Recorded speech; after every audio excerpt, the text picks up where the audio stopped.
Ahora invitamos a Gastón Milano y a Alfonso Falconi, que nos estarán hablando sobre User Experience en proyectos de software. Gastón es ingeniero de sistemas especializado en el desarrollo basado en modelos.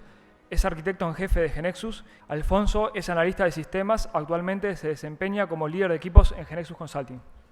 Antes que nada, bueno, muchas gracias a todos por estar aquí. Muchas gracias a GeneXus Consulting por la invitación. Realmente con Alfonso en la preparación de esta charla disfrutamos mucho, digamos, y creo que aprendimos mutuamente muchas cosas. Y intercambiamos cosas, digamos, de hecho, entre GeneXus Consulting, K2B, estamos realmente muy interesados en esto que estamos hablando, que vamos a hablar ahora, User Experience. No es tan fácil quizás desde el punto de vista del costo-beneficio como el tema de seguridad que hoy hablaba Gerardo, digamos. Es decir, cuánto pierdo cuando me roban, está claro lo que perdí, ¿no? Y entre otras cosas pierdo la confianza. En la experiencia de usuario muchas veces no es tan fácil de medir. Lo que vamos a estar, el tema de esta charla, que es experiencia de software, User Experience en proyectos de software. Antes que nada lo que queríamos ver era definir básicamente lo que es experiencia de usuario, que creo que todos tenemos una idea de lo que es, digamos, y creo que está en general, cuando le pregunto a alguien, está bien. Lo que es experiencia de usuario es, en los proyectos de software y cuando diseñamos experiencia de usuario para productos, es dar la mejor experiencia, que nuestros usuarios tengan la mejor experiencia en todos los puntos de contacto con nuestro producto. Eso es lo que es experiencia de usuario, ¿no? Hoy, digamos, si se quiere, es un término bastante marketinero que engloba muchas cosas como usabilidad o varias disciplinas de cómo funciona la mente del hombre, psicología, etcétera, que, bueno, hoy se engloban todas esas disciplinas dentro de lo que se llama experiencia de usuario. Entonces, lo que es eso, ¿no? Es decir, queremos darle a nuestros usuarios la mejor experiencia en todos los puntos de contacto con nuestro producto o con nuestro servicio. Entonces, ahora un poco más complicado es ver cómo dar esa experiencia, ¿no? ¿Qué cosas la componen? Entonces, quería compartir esta imagen, ¿no? Para empezar a desmenuzar eso. ¿Qué le genera? Si ven esta imagen, lo primero que le sale una palabra, ternura, ¿no? Otros dicen amor, suspiro, por allá. La gente del GU, no sé si fue la gente del GU, pero hizo, ¿no? Bueno, hizo un suspiro, digamos. Es eso, lo que nos genera es ternura, amistad, ¿no? Es decir, que las cosas que se pueden hacer, un perro y un gato juntos, eso genera, no lo digo yo que genera eso, sino que está estudiado que este tipo de cosas genera eso. Y lo que nosotros queremos con nuestros productos es que esa primera impresión, eso visceral que sale, digamos, sea ese, ¿no? Es decir, qué bueno, me siento bien. No sé muy bien, si lo tengo que explicar, no sé bien por qué, pero es algo que es emocional, ¿no? Y eso es una de las primeras cosas que se estudia en la experiencia de usuario, la parte emocional de la interacción con productos y servicios. Y eso es una de las cosas que muchas veces dejamos de lado cuando estamos estudiando experiencia de usuario. El otro componente sí es el que, digamos, cuando los expertos hablan de experiencia de usuario, es al que más se refieren, ¿no? Es al comportamiento de los usuarios con los diferentes dispositivos. Esta imagen es la imagen, digamos, de una cabina de un avión de la Segunda Guerra Mundial, en donde fue allí en donde arrancaron muchos de los estudios de cómo se da el comportamiento de los usuarios, y en este caso de los pilotos, con diferentes dispositivos y cómo la mente interpreta ciertas señales visuales.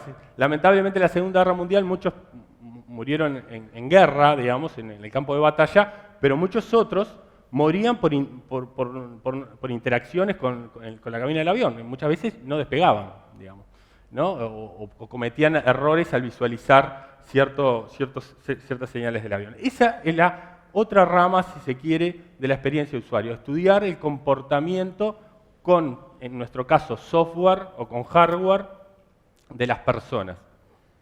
Entonces, si se quieren, resumiendo, decir, nosotros queremos dar la mejor experiencia, entonces lo que tenemos que considerar es, en la base de la pirámide, cómo nuestros usuarios se van a comportar con nuestro producto o servicio, tenemos que hacer por lo menos un análisis básico de cuáles son las emociones dentro que queremos generar en nuestros usuarios.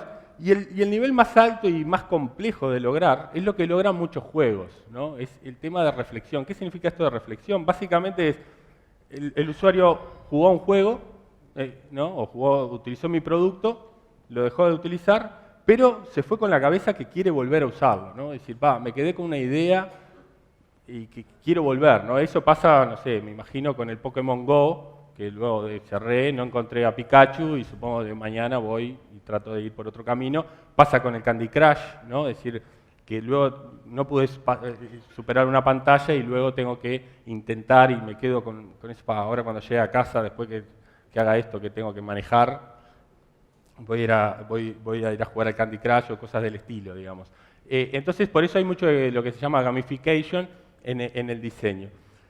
Entonces, para la parte esa, hay toda una área de gamification que no vamos a hablar de reflexión. En la parte de emociones, una de las cosas que sí podemos hacer, y es lo único que voy a hablar de la parte emocional, es que para la gente, esto está también probado, las cosas lindas funcionan mejor. Bastante fácil de decir, que es básicamente ante un producto que tiene las mismas funcionalidades, el que es más lindo se percibe como que funciona mejor. Si se le pregunta, dice, bueno, este es más lindo, para mí este funciona mejor, la gente no sabe explicar bien por qué, pero es porque es más lindo. Lo que es complicado acá es definir qué es más lindo, ¿no? Es decir, eso es bastante complejo, no es tan sencillo como poner el perrito y decir, bueno, ahora este lo van a considerar más lindo. De hecho, no sé, empresas, no sé si se conoce una aplicación que se llama Duolingo, que es una aplicación para enseñar idiomas. Uno puede aprender idiomas con esta aplicación, que está haciendo furor, digamos, en el mundo. En esa aplicación eligieron el búho, un búho que es el que te va acompañando en el aprendizaje.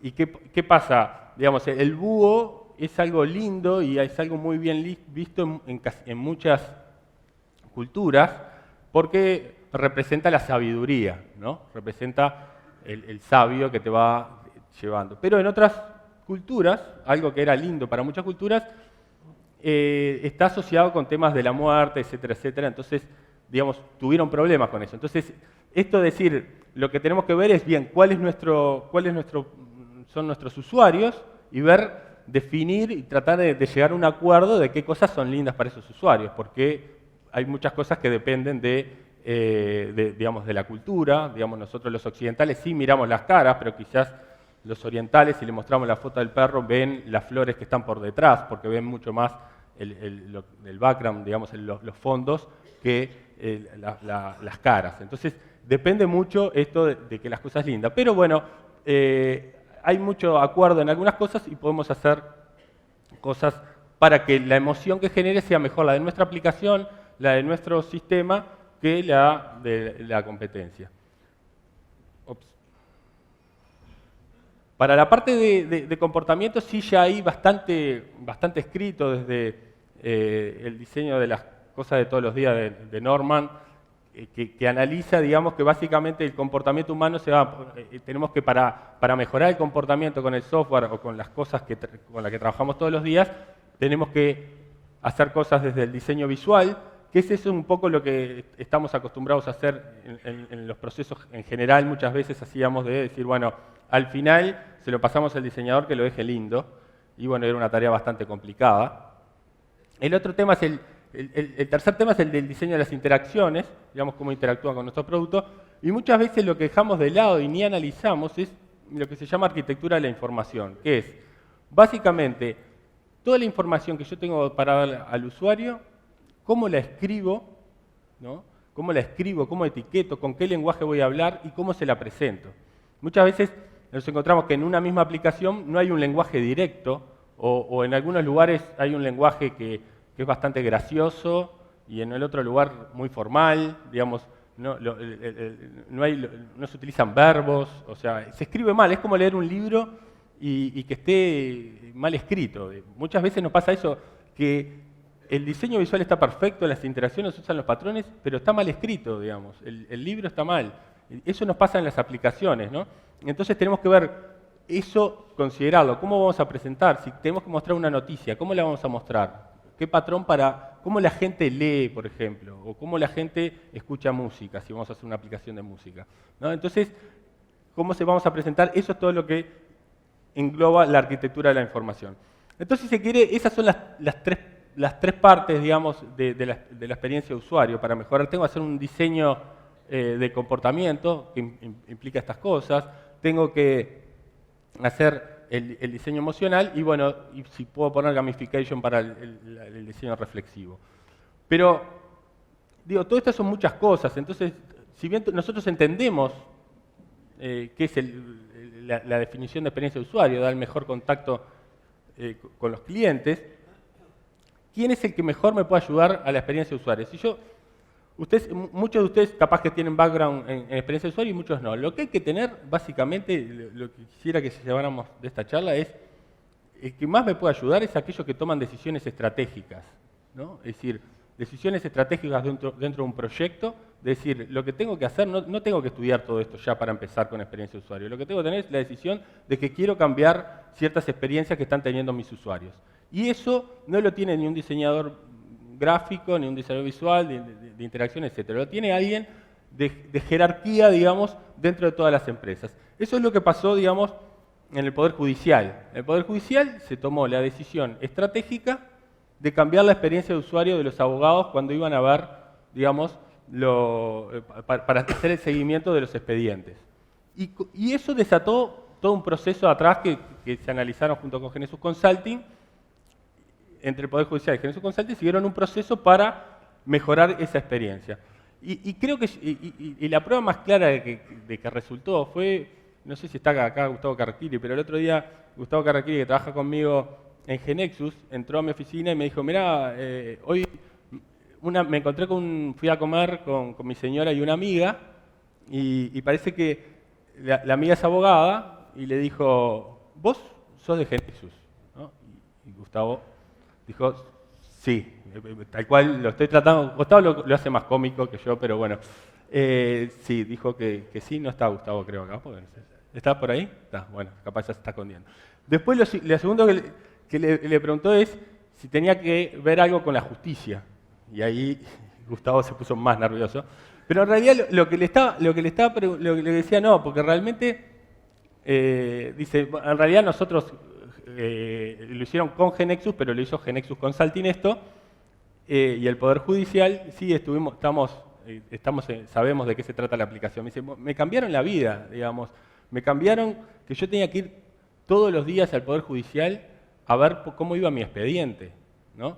Es decir, fíjense que no le decían qué buena que está la aplicación o lo que sea, o sea, me cambió la vida. Eso es notable. Uno como capaz que experto en las interacciones podría mirar la aplicación desde ese punto de vista y decir cosas, y siempre vamos a encontrar cosas en las aplicaciones y en cosas. Pero lo importante es que alguien a la cual estaba dirigida esa aplicación le cambió la vida. Y eso es lo que tenemos que tratar de hacer con nuestros sistemas. Seguramente en el proceso no se siguieron todo esto de la emoción y pila de cosas, pero había una decisión estratégica de que tenía que cambiar la experiencia de cómo un abogado seguía un expediente electrónico. No tiene que ir ya todos los días a ver si cambió, si el juez le dice que dentro de 2 días tiene que hacer una nota, porque si faltaba un día, ¿por qué tiene que ir todos los días? Pues si faltaba un día y le decía, mirá, dentro de 2 días presentá una nota, si no este caso, no sé, lo perdés o lo que sea, y bueno, y los abogados tienen que ir el abogado, no pueden mandar a alguien a cosas. Entonces, bueno,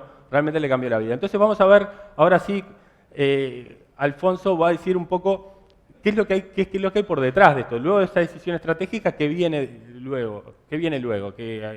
Y ahí es un poco, le cedo la posta a Alfonso para que explique más. Bueno, buenos días a todos, gracias.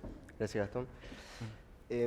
Lo que queremos a continuación es darles el contexto de cómo incorporar la experiencia de usuario en el contexto de un proyecto. De eso se trata en parte este día, digamos, este evento. ¿Bien? Entonces, partamos primero de la primera pregunta, es decir, ¿cuándo incluir un equipo de UX en un proyecto? ¿Bien? No es solamente la experiencia de usuario, que quede claro, no es solamente definir pantallas, usabilidad, es algo como describía Gastón, mucho más amplio. Bueno, ¿cuándo? Respondiendo a esta pregunta es al inicio de un proyecto.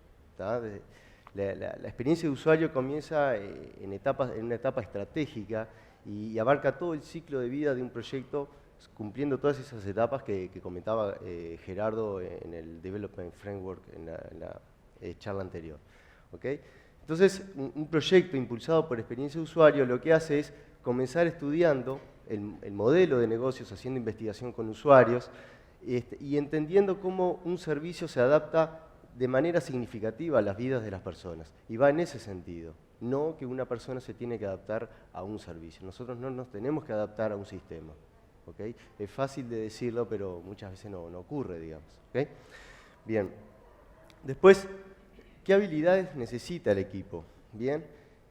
Si yo tengo que salir a buscar gente para implementar la experiencia de usuario, ¿qué habilidades tengo que salir a buscar o qué tengo que buscar en las personas? Bien, la experiencia de usuario es una disciplina social y básicamente lo que hace es, digamos, mirar más allá de los datos poniendo a los usuarios como su principal foco. ¿Okay? Entonces, la gente que vas a incorporar a tu equipo, principalmente, lo que tiene que hacer es, tiene que gustar tratar con gente, digamos, con usuarios, con seres humanos, y bueno, los seres humanos generalmente somos complicados y ahí es donde el trabajo se vuelve divertido. ¿Okay? Entonces, en primer lugar, tiene que gustar relacionarte con gente, tienes que generar empatía y adquirir una habilidad que es difícil a veces, y es la que cuando un usuario te plantea una solicitud, te dice, yo quiero que el sistema haga tal cosa, tratar de interpretar que en realidad cuál es la necesidad detrás de eso. A veces va bastante alineada, pero muchas veces no es así. Entonces, esa la única manera de lograrlo es, digamos, trabajando en proyectos y ir aprendiendo, observando, fallando. ¿Okay? Entonces, también tienes que buscar la perfección en el sentido de que capaz que terminas un diseño, te parece que está bien, pero corres un nuevo test de interacción y te das cuenta que tienes que hacer algún ajuste antes de pasarlo al equipo de desarrollo. ¿Okay? También hay habilidades técnicas, habilidades como conocer de patrones de diseño, interacción, arquitectura de datos, tener capacidad de análisis. Bien, son todas características que, claro, en una sola persona es muy difícil encontrarlo. ¿Okay? Entonces, como un consejo sería, bueno, si hay habilidades de estas que tú no las tienes en tu equipo, bueno, comenzar a traer gente que por lo menos tenga alguna y las vas incorporando y eso seguramente va a empezar a generar cambios en la manera en cómo vas a desarrollar las aplicaciones, cómo vas a planificarlas y analizarlas. Eso seguro. Va a funcionar. Nosotros desde el punto de vista práctico en GeneXus Consulting comenzamos a ver este tema hace algunos años y bueno, empezamos a decir, bueno, ¿cómo lo abordamos? Comenzamos a asistir Gastón, Maida y mucha gente más, comenzamos a participar en meetups, es un grupo de gente que se reúne cada 2 meses en este caso y asistimos a charlas, nos conectamos con gente. Estamos asistiendo a cursos, porque realmente le estamos prestando una atención importante, porque eso nos va a marcar una diferencia en el futuro. Bien, entonces, a ver, quisimos traer un par de ejemplos sobre cómo un equipo con estas características interactúa con otras habilidades dentro de los proyectos. Tengamos claro que hoy los proyectos están especializados, hay analistas de negocios, programadores, testers, expertos en seguridad, diseñadores gráficos. Entonces cada uno tiene su área de trabajo y nos pareció importante traer a la charla un par de ejemplos de roles que son fundamentales, sobre todo porque atacan la parte de planificación y estrategia. Bien, en el caso del analista de negocios, es un rol que en GeneXus Consulting lo tenemos muy marcado, hay gente que está muy bien preparada, hacen foco en la estrategia del negocio, y en los stakeholders, y claro, el equipo de experiencia de usuario se enfoca en los usuarios. Tenemos claro que al estar en un mismo proyecto, ninguno puede trabajar en forma independiente. O sea, el analista de negocios tiene que saber tanto del usuario al cual apunta la aplicación, como el experto en experiencia de usuario tiene que saber sobre la estrategia de negocio. Bien, vamos a ver que tienen mucho más afinidades que diferencias, ¿ok? Y está bueno que eso sea así. Como verán, la columna que habla de las tareas que hace, por ejemplo, análisis de negocio, definiciones de alcance, diseños de la solución, investigación con usuarios, esas son tareas que se hacen en conjunto, con mayor o menor participación de cada uno, pero se hacen en conjunto. ¿Bien? Pero hay otras tareas, como el diseño de interacciones, análisis, test de usabilidad, arquitectura de información, etc. Esas sí las hace exclusivamente el equipo de experiencia de usuario. Lo otro, acá hay gente que en sus empresas, además de hacer proyectos a medida, también hace productos que les van incorporando features año a año y los van actualizando tecnológicamente. Y entonces existe un rol que es bastante común, que es el gerente de producto. ¿Bien? Entonces, por ejemplo, ante una idea en el proyecto, lo que hace el equipo de experiencia de usuario es trabajar en la optimización de esa idea. Perdón, en la expresión de esa idea. Mientras que el gerente de producto lo que trabaja es en la optimización de la ejecución de la tarea. ¿Qué significa eso? El gerente de producto es visto como un facilitador. ¿Bien? Un facilitador que lo que hace es tratar de que las distintas disciplinas que conviven en un proyecto colaboren entre sí. ¿Bien? Lo que hace es traducir también los requerimientos de usuario en tareas y esas, bueno, también las planifica y les pone tiempos. Y lo que hace es empoderar y trabajar en forma muy mancomunada con el equipo de experiencia de usuario. ¿Bien? Y finalmente son vistos como, digamos, la interacción entre el negocio, la tecnología y la experiencia de usuario. Así que también ahí tenemos otro ejemplo. Después vayamos a un poco más técnico. En esta fase lo que vamos a hablar es de algunas técnicas que te permiten analizar la arquitectura de información, el diseño visual y de funcionamiento de un producto. Son tareas que se usan mucho en análisis de experiencia de usuario y que al ser bastante parecidas es común confundirlas. Y bueno, idealmente estas tareas lo que nos ayudan es a detectar errores y mejorar la comunicación interna y con el equipo, con usuarios claves, porque lo que hacen es mantenernos a todos alineados y en la misma sintonía, por decirlo de otra manera. Bien, vamos a describir brevemente cada una. La primera es el sketch, seguramente muchos la conocen. No hay nada más fácil que tomar un lápiz, un papel y comenzar a dibujar las primeras ideas, procesos mentales que vamos tomando del producto que vamos a diseñar. Esta técnica es ampliamente usada por su sencillez, no hay que aprender ninguna herramienta digital. Esta técnica es tan sencilla porque tiene una flexibilidad enorme, porque nosotros podemos aumentar o disminuir el nivel de detalle en función de lo que vamos conociendo. No hay templates que aprender, no hay shortcuts, no hay tipos de fonts, no hay nada, digamos, es nosotros y el papel y el lápiz. Claro, es una técnica muy sencilla, tiene algunas limitantes que es propio porque no las podemos linkear, no le podemos agregar animaciones, no hay control de versiones. La presentación de los sketches se hacen de forma presencial, es muy difícil virtualizarlo y hacerlo a muy grande escala. ¿tá? Y presenta alguna dificultad si eres malo para el diseño, en el sentido si eres un poco desprolijo o torpe para dibujarlo, ahí se te puede complicar para comunicar tus ideas. En ese sentido, como ayuda tenemos unos kits que se llaman los stencils. Los stencils justamente te facilitan eso, que los componentes que tú colocas en las pantallas sean más fáciles, sean estándares. ¿Okay? Y este ejemplo que traje me parece importante. Ustedes se pueden bajar de internet frames de teléfonos o de browsers con la resolución o el tamaño que ustedes piensan que van a publicar su app o implantar la aplicación, en el sentido de que es muy importante desarrollar sobre dimensiones reales. De esa forma tú vas a saber cuántos elementos y cómo los vas a poder incorporar en esa página. Piensa en lo siguiente, es como si un arquitecto se pusiera a diseñar los planos de una casa sin considerar cuántos metros cuadrados tiene de superficie para construir. ¿Tá? Es muy importante. Ahora sí pasamos a los wireframes. Los wireframes aquí sí se desarrollan en aplicaciones digitales, son de baja resolución y nos ayudan, al igual que los Sketch, a definir la arquitectura de la información, ese concepto que mencionaba Gastón al comienzo. ¿Bien?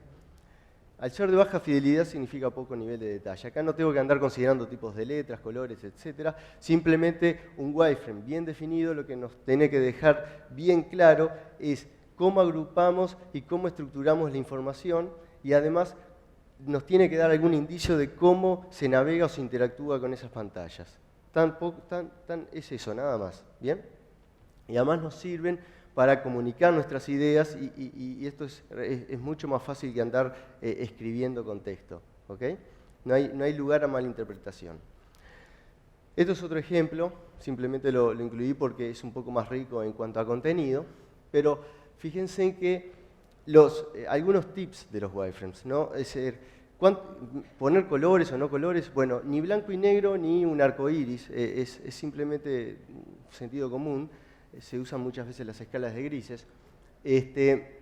Cada elemento que incorporamos en un wireframe tiene que tener un fundamento, tiene que ser claro. Esto es para comunicar ideas, no para el equipo interno, ¿okay? No metamos fonts extraños ni iconos raros, nada de eso, ¿okay? Y utilicémonos justamente para comunicar nuestras ideas. ¿Bien? Después, apagué acá. Pasamos a la siguiente etapa que son los mockups. Los mockups lo que hacen es incorporar un aspecto visual a lo que habíamos definido en los wireframes. ¿Bien? El mockup lo que te muestra es, te incluye la tipografía y colores que va a tener el producto finalmente. Son muy importantes. ¿Por qué? Porque pueden ser de media fidelidad o de alta fidelidad. Es decir, si tú ignoras los mockups, corres un gran riesgo de que el producto final sea pobre visualmente al final. ¿Por qué? Porque al definir los mockups en etapas tempranas del proyecto, lo que te hace es adelantar y priorizar decisiones de diseño gráfico mientras la cosa es barata, digamos, mientras el proyecto todavía está controlado y no hemos pasado al desarrollo. Después los ajustes durante la etapa de desarrollo, ya lo sabemos, son bastante caros. ¿Bien? ¿Qué fidelidad usar en tu proyecto? Depende de las restricciones que tú tengas en tu proyecto. Depende del tiempo, de las habilidades de tu equipo. ¿Bien? Y además, por ejemplo, yo lo que siempre digo es, si estamos en la primera versión de un proyecto, más vale ir por un mockup de alta fidelidad, porque así resuelves toda la estética desde un principio. Ahora, si estás haciendo un ajuste sobre un producto que ya está en vivo, en fin, capaz que ahí vas por una de media fidelidad. No te tienes que matar llegando a los detalles al máximo, porque quizás lo que estás haciendo es gastar dinero nada más y retrasar el desarrollo. Bueno, acá pasamos a la etapa de prototipos, finalmente. Los prototipos lo que hacen es mostrar la parte de funciones de un producto. No hay nada que te lleve más cerca de un producto final como los prototipos, al concepto a nivel general. ¿Okay? ¿Vieron los mockups que se definieron en la etapa anterior? Bueno, hay aplicaciones que te permiten darles vida a esos mockups, linkearlos, agregarles gestos y animaciones. Ahora, si quieres hacer prototipos un poco más avanzados, accediendo a datos, explorando temas de seguridad, como los que mencionaban los muchachos en la etapa anterior, bueno, ahí sí capaz que te tienes que ir a un prototipo en GNexus, ¿ok? A ver, ¿son recomendables o no los prototipos? ¿Tenemos que hacerlos? Miren, yo en lo personal creo que cuando en las aplicaciones de escritorio son recomendables, pero en las aplicaciones móviles para mí son fundamentales. ¿Ok? ¿Por qué son fundamentales? Porque los gestos y las animaciones si bien no es obligatorio agregar animaciones en las aplicaciones, realmente a veces juegan una gran diferencia y los gestos, la única manera de probarlo es en los prototipos y realmente hace la gran diferencia. ¿Ok? Son muy buenos para hacer presentaciones y para mí una gran ventaja es que en las pruebas de concepto, tú cuando le das un prototipo a un usuario, no le estás contando, se lo estás mostrando. Él puede jugar, puede experimentar con tus ideas y el feedback que vas a tener es mucho más rico. ¿Okay? Mostrar es mucho mejor que contar. Por ejemplo, la documentación, a mí me pasa, muchas veces es malinterpretada, pero el hecho que tus usuarios tengan la posibilidad de experimentar con tus prototipos, como dice el dicho, no tiene precio. Bien. Bueno, a ver, de todo esto que les dije, ¿qué es lo que yo uso en mi vida diaria? Un poco para bajarlo a tierra y no suene tan académico. Por ejemplo, los sketch, yo en lo personal los uso siempre. O sea, para mí es una etapa obligatoria. Durante la preparación de la charla, Gastón me comentaba que en Apple, por ejemplo, es obligatorio comenzar los diseños desde el sketch. Jamás comienzan los diseños con una herramienta digital. ¿Por qué? Porque la herramienta digital te condiciona. Hasta incluso en etapas muy tempranas te diría que hasta te limita. ¿Okay? Así que el sketch, punto para favor. Después, los wireframes. Perdón, los wireframes, en lo personal los uso también a diario, bien, tanto para aplicaciones de escritorio como para aplicaciones móviles. ¿Cuánto hay que hacer? Por ejemplo, en una aplicación de escritorio, ¿tengo que hacer wireframes de todas y cada una de las pantallas? Ustedes lo pueden hacer, pero yo en lo personal no lo hago.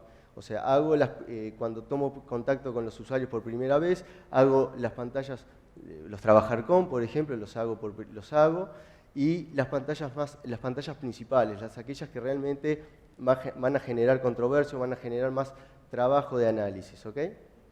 En las aplicaciones móviles, todas. Ahí sí, no corre el riesgo nunca.